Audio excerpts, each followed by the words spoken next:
Welcome back to Revolution and Ideology. I am Jared, I'm Nick. and we are here today to talk about the problem with capitalism's hegemony and our reaction to it. When I say our, not just myself and Nick, but like all of our reactions to it.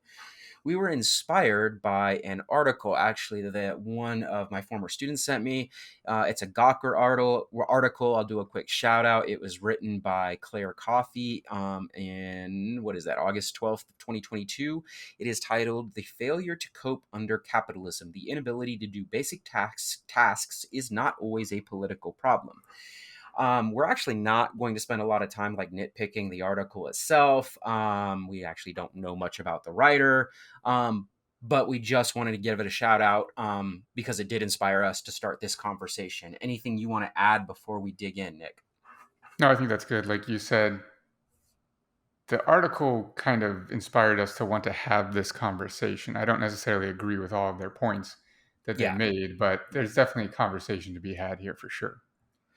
Okay, so we're going to break down what we have assumed is the thesis. Some of the writing is a little bit unclear.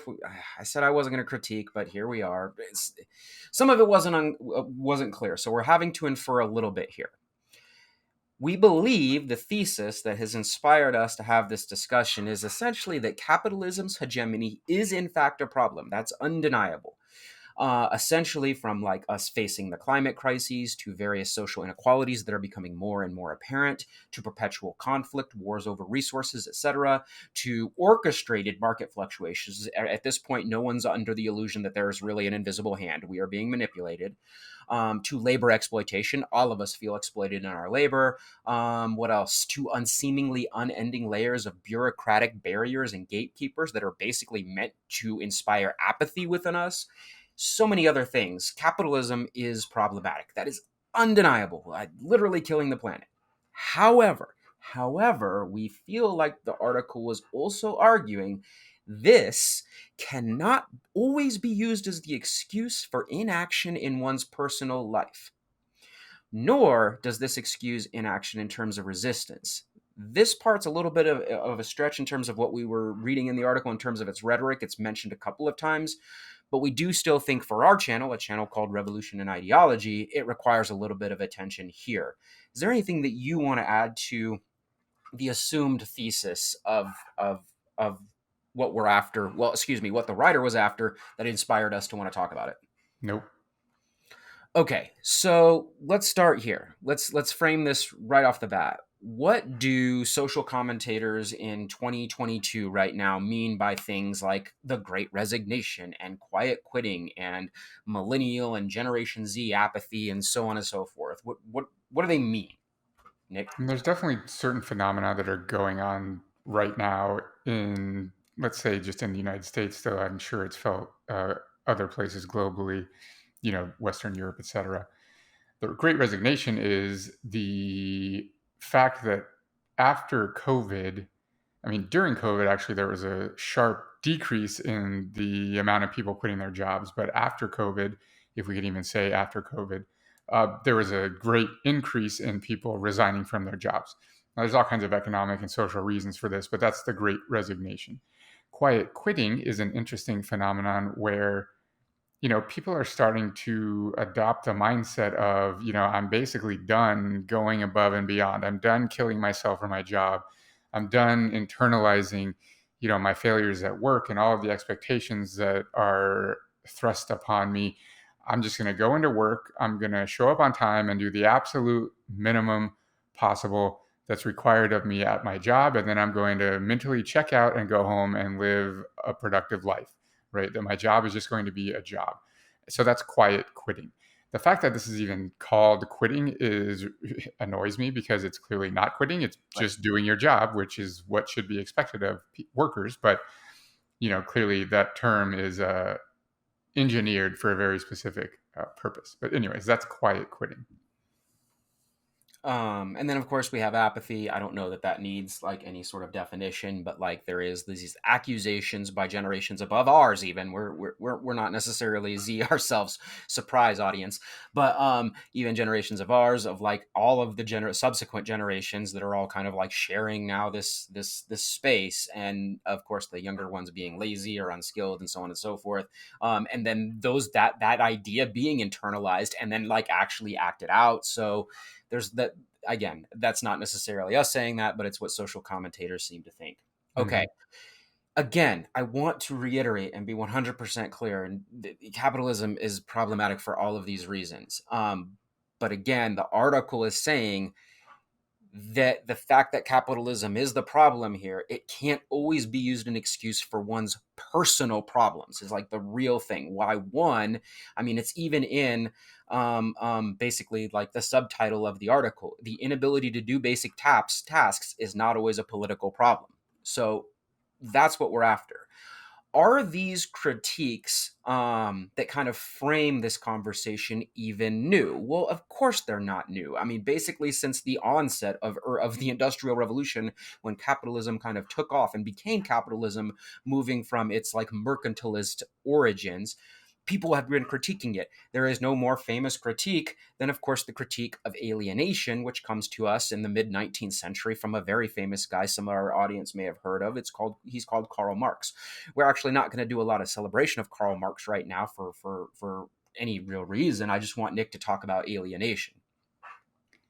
I mean, we have a whole episode on Marx's concept of alienation, so you guys can watch that if you want details there. But the fact that, I mean, I commented, Jared and I were going back and forth in a document commenting on this, and one of my notes was like, I don't understand how Marx's alienation, these theories aren't more popular right now, like right this second, because it so perfectly describes what's going on and how capitalism as an economic system creates alienation within and among the people that exist within it.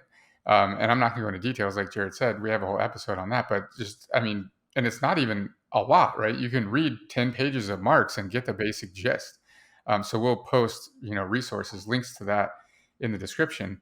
But this isn't new, right? Marx was writing this stuff in the 1800s. When capitalism was still a fresh baby, it was just being born, right? And it wasn't nearly even as exploitative and hegemonic as it is now. It wasn't. He's making these, and we're not even like, well, me personally, I'm not even the biggest Marx fan, but like this critique laid out a pretty good groundwork, a century and a half ago. So again, this isn't new. Like these critiques are not new. Second critique that we want to already again kind of like give a nod to, we also have an entire standalone episode on this. It is the historical idealist argument coming from Max Weber in his critique The Spirit of Capitalism, where essentially capitalism takes on pseudo religious or Geist like properties. Anything that you want to add there in terms of like producing Protestant work ethics and things along those lines, Nick? I mean, this is the explanation for exactly why you internalize the expectations that is given to you by your workplace. I mean, you need to look no further than Max Weber and his book, The Protestant Ethic and the Spirit of Capitalism. He explains exactly how capitalism became our new religion, and that how you value yourself and other people is based on the capitalist mode of production. Weber Mm-hmm. laid that out in the 1905 or something. I don't know. I don't remember when the book was published, but it's got to be around that time. And there was a part of the article that like kind of like they were making an argument. Clare Coffey was making an argument about something like, this is why I always feel like I'm behind, or this is why I feel like I'm never working hard enough, or whatever. It's capitalism's fault. And yes, we're not even disagreeing with that. We're just saying Weber said it a long time ago. Again, this isn't meant to critique the writer, but I also like there is this part of us that says like, okay, so you're just kind of repeating things that have already been said, I guess in more modern terms, which is nice, but like that we never really are getting over a hump by doing this. And again, Well, by yeah, not going, and that's one of my critiques yeah, of the critique of capitalism now, right? Let's call it the 21st century critique of capitalism, not by scholars clearly, but by the general populace, right? Is just that it lacks depth, mm, right? And I think sure. the problem is that critiquing capitalism has become so popular, become so pervasive, right? Like I just now, when you and I were talking, called it like pop anti-capitalism. Hmm. that it's lost a lot of its depth and a lot of Yeah. its true like And teeth. meaning and teeth, exactly. Because I mean, we have like Teen Vogue writing anti-capitalist articles and stuff, which is fine. I'm all for that. I support it. But as a result, we're lacking the original depth that the original scholars, right, these critics had, like the Webers and the Marxes, and I mean, there's countless others, right? A lot of the anarchists. So a lot of us nowadays can, sort of spew the general anti-capitalist argument, but we're lacking any real meaning, any real depth, and as a result, any real sort of social critique in our arguments, right? So I can say, well, I'm so exhausted because of capitalism. And that may very well be true. But if we don't ever, elevate our discourse beyond that, then we don't really have any path in anything, any actionable items on what to do as a result. Now, That's I the will key say of that I'm things. not the elitist that will sit here and tell you, like, if you haven't read Capital in its entirety, don't talk to me. Like, that's absolutely not the case. I don't think that, that's necessary. But there has to be some kind of middle ground between, like, I read a Teen Vogue article and I read everything Karl Marx has ever written, right? We need some kind of depth, especially in a time when there is so much material available in this regard, right? So many economists, so many YouTube channels, so many Netflix shows. I mean, the critique of capitalism is everywhere. You don't have to read Marx to get some depth there. There are so many just easily digestible resources. Yep.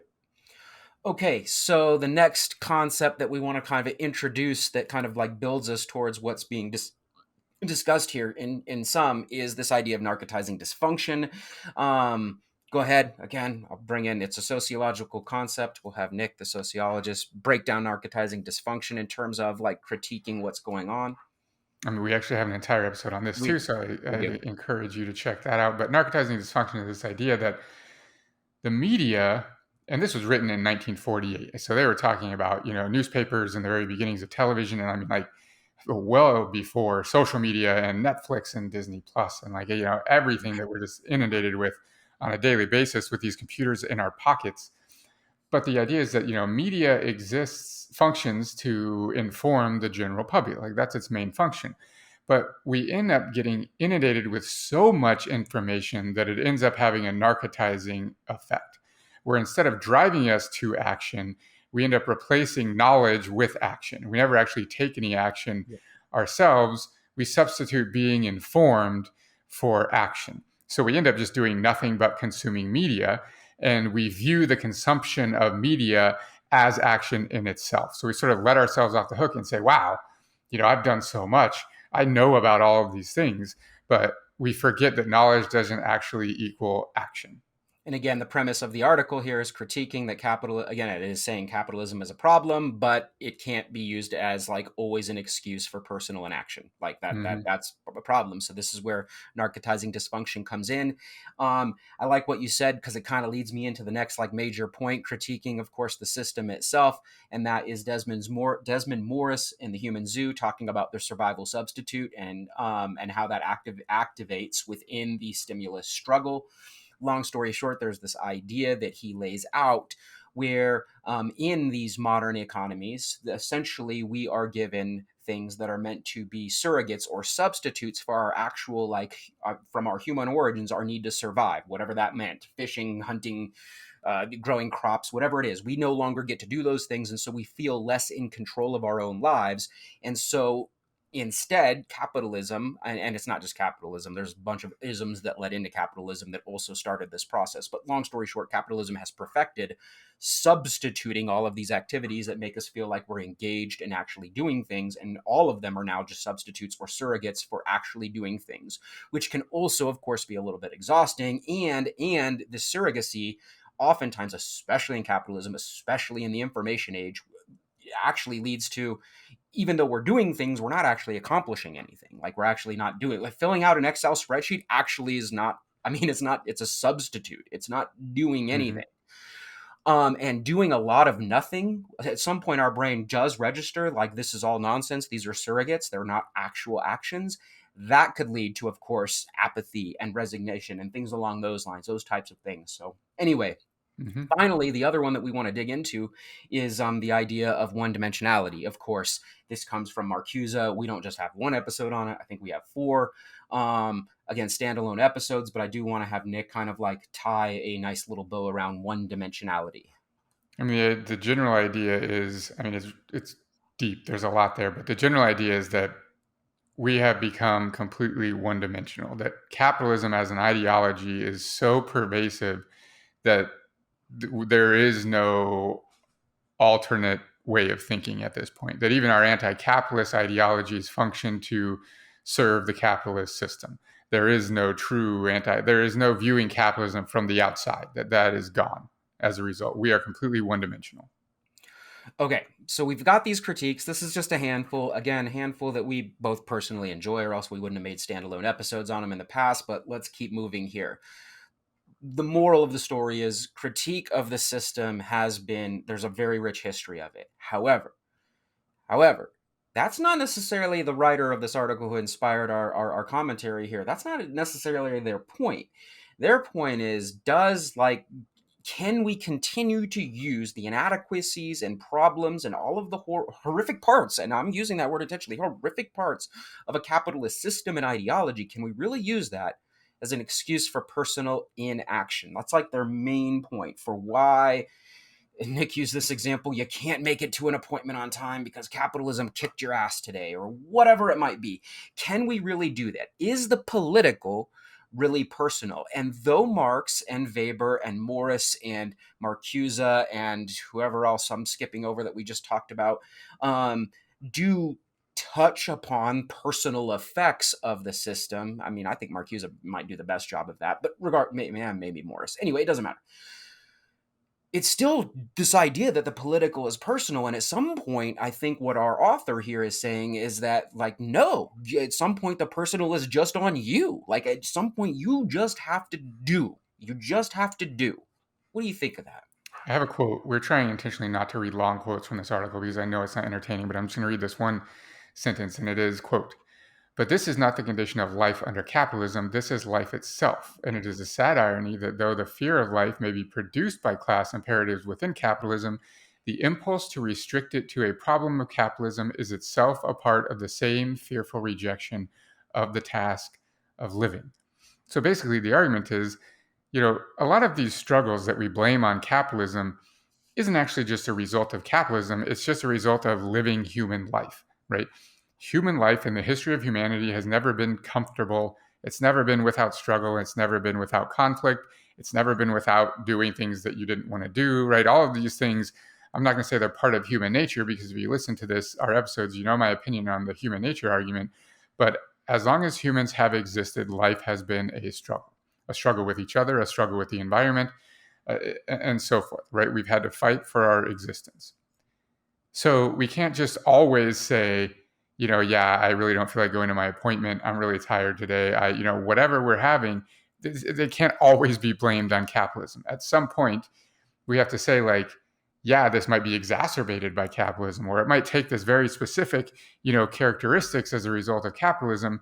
But life is a struggle regardless, right? Even if we weren't in a capitalist society, life would still be a struggle. Even if we were in a communist society, even if we achieved some anarchist utopia, there still is going to be some type of struggle and conflict within our lives, right? And so we need to understand that. However, I will say that we need a critique of the status quo at all times, right? So we can't abandon, the point here isn't to abandon the critique of capitalism, right? I think that we probably need to go deeper there. But the point is that at some point we have to be willing to just say, you know what? Yeah, capitalism sucks, but I am going to go to my appointment, or I am whatever we're talking about. At some point there has to be some level of personal responsibility. And most importantly, I think for me is that the response cannot be to just do nothing. That's probably like the worst case scenario, right?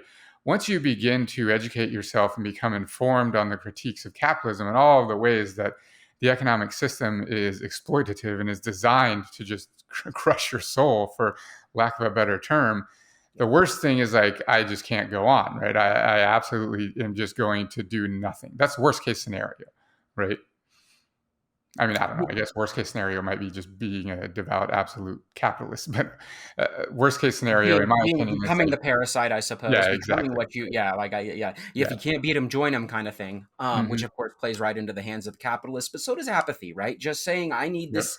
I hate to be this guy because I'm not. I actually love self care, but like if you're doing it all the time, like if you're excusing all of your behavior as self care for why you're not getting shit done, whatever that is that you need to get done, why if you're using it the excuse of like self care, I need to watch Netflix all day, all night and then miss my appointments or not go to class or not go to work or whatever, all of these types of things, right? Like that's you just playing right into the hands of the capitalists because you become more dependent upon their systems.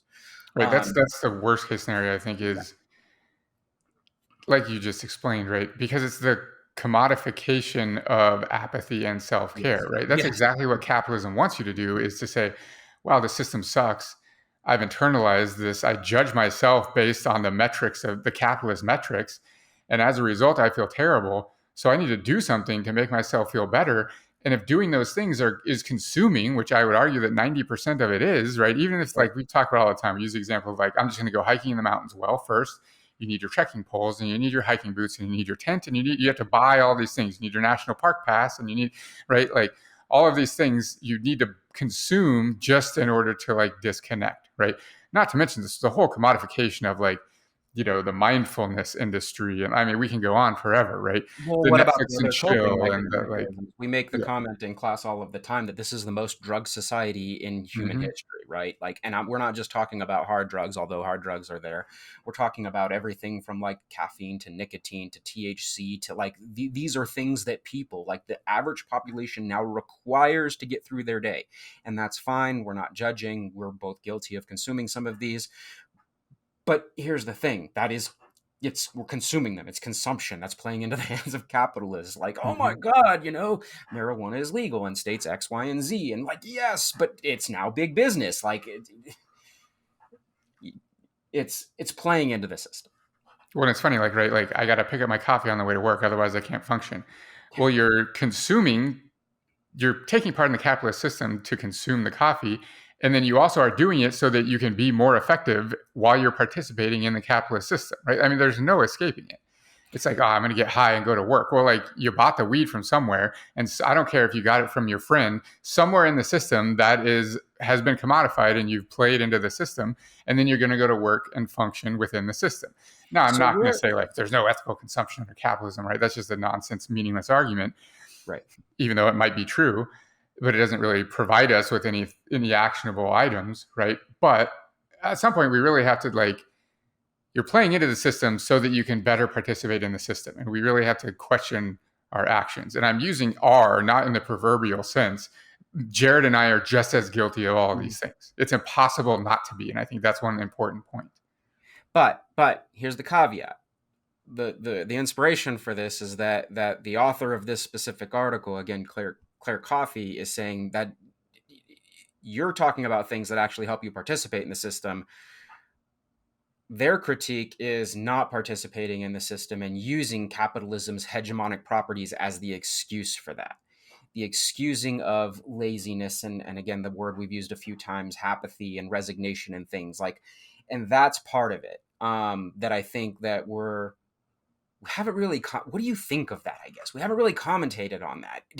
I mean, are people? Here's what I'll say. I'll just flat out say it, and I don't. It's fine. Are individuals just being lazy and then using capitalism as the excuse, the overwhelming shittiness of capitalism as the excuse as to why they're lazy both within their personal lives as well as trying to change capitalism into something better? What do you think? Because I mean, yeah, yeah, 100% let's that just get down to happens. it. Yeah. Yeah, 100% that happens, obviously. Is that the majority of people? I have no idea how to quantify that, right? Like, I don't know. Does that Yeah. happen? Yes. Is it an epidemic? I don't know. I don't really think so. I don't I haven't seen that happening like anecdotally too much, you know what I mean? Like the problem is that it's become cliche at this point, right? Like, dude, why didn't you go to your appointment yesterday? Ah, capitalism, right? Well, do they really believe that, or are they just like using the meme, right? Type thing. Like, I don't Well, know. bear in mind, like that's not even that's like That's not even like a real example that Nick was Mhm. using. We get that no one would say, "Why didn't you get to class today?" or "Why didn't you go to your appointment?" And no one just flat out says capitalism, but they Oh, will I make am other using things. that as a real example, Oh, you 100%. are. Yeah, oh, totally. People would just say capitalism. Oh, yeah, for sure. I don't think that's what. Okay, all right. Well, that's new to me. I think people would say something like, "Well, I had this and this and this, and I'm so exhausted, I'm overworked, and and infer that it's the system's problem." And I don't think that's what Clare Coffey is arguing either. I think she's saying that it is the It is the anti-capitalist critique. literal. Yes. That is a thing. People are literally failing in Mhm. different aspects of life and saying, "Okay, all right, I guess I." I mean, it has to be, right? Otherwise, it's not political. Because All right, let's roll it back and start this thing over. No, I'm just kidding.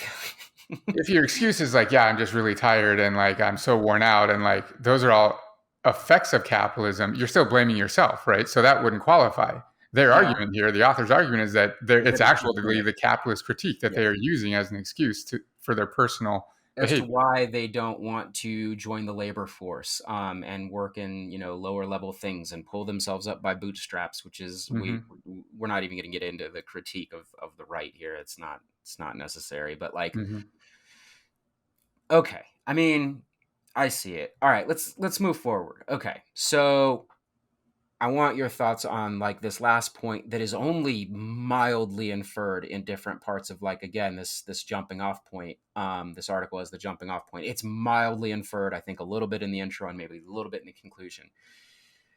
The fact that is capitalism so hegemonic and exhausting, and are we now, or since it is, it's not, I'm not asking you, it is, since it is those things, are we now just using that as an excuse as to why I don't want to make any sort of social change? I don't want to aim for whatever my perfect vision of tomorrow is. I don't want to fix it and go into, and we're not even being prescriptive here. Whatever your vision of tomorrow is, if you're an anarchist, a socialist, a communist, or there's some cool new ideology that we don't know about yet, whatever is next, we're never going to get there because we're now using capitalism as like the excuse. It's too much. It's too much. We can't do it. I mean, just like my last comment, yes, 100% that happens.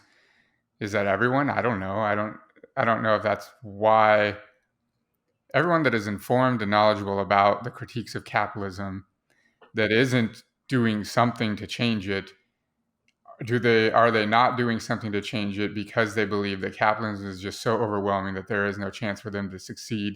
Does that happen? Absolutely. Is that the majority of people? I have no idea, but I can tell you that happens because I feel like that oftentimes. And like if you listen to this channel at all, you know that our perspectives on capitalism and revolution, and I find myself at times completely discouraged by like this is just never going to happen. I mean, until like some kind of absolute catastrophe, this isn't going to change, right? So why do anything? Sometimes I feel like that, right?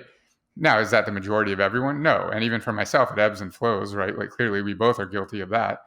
I don't think that everyone is like not doing something because capitalism is just so overwhelming. But maybe that's true.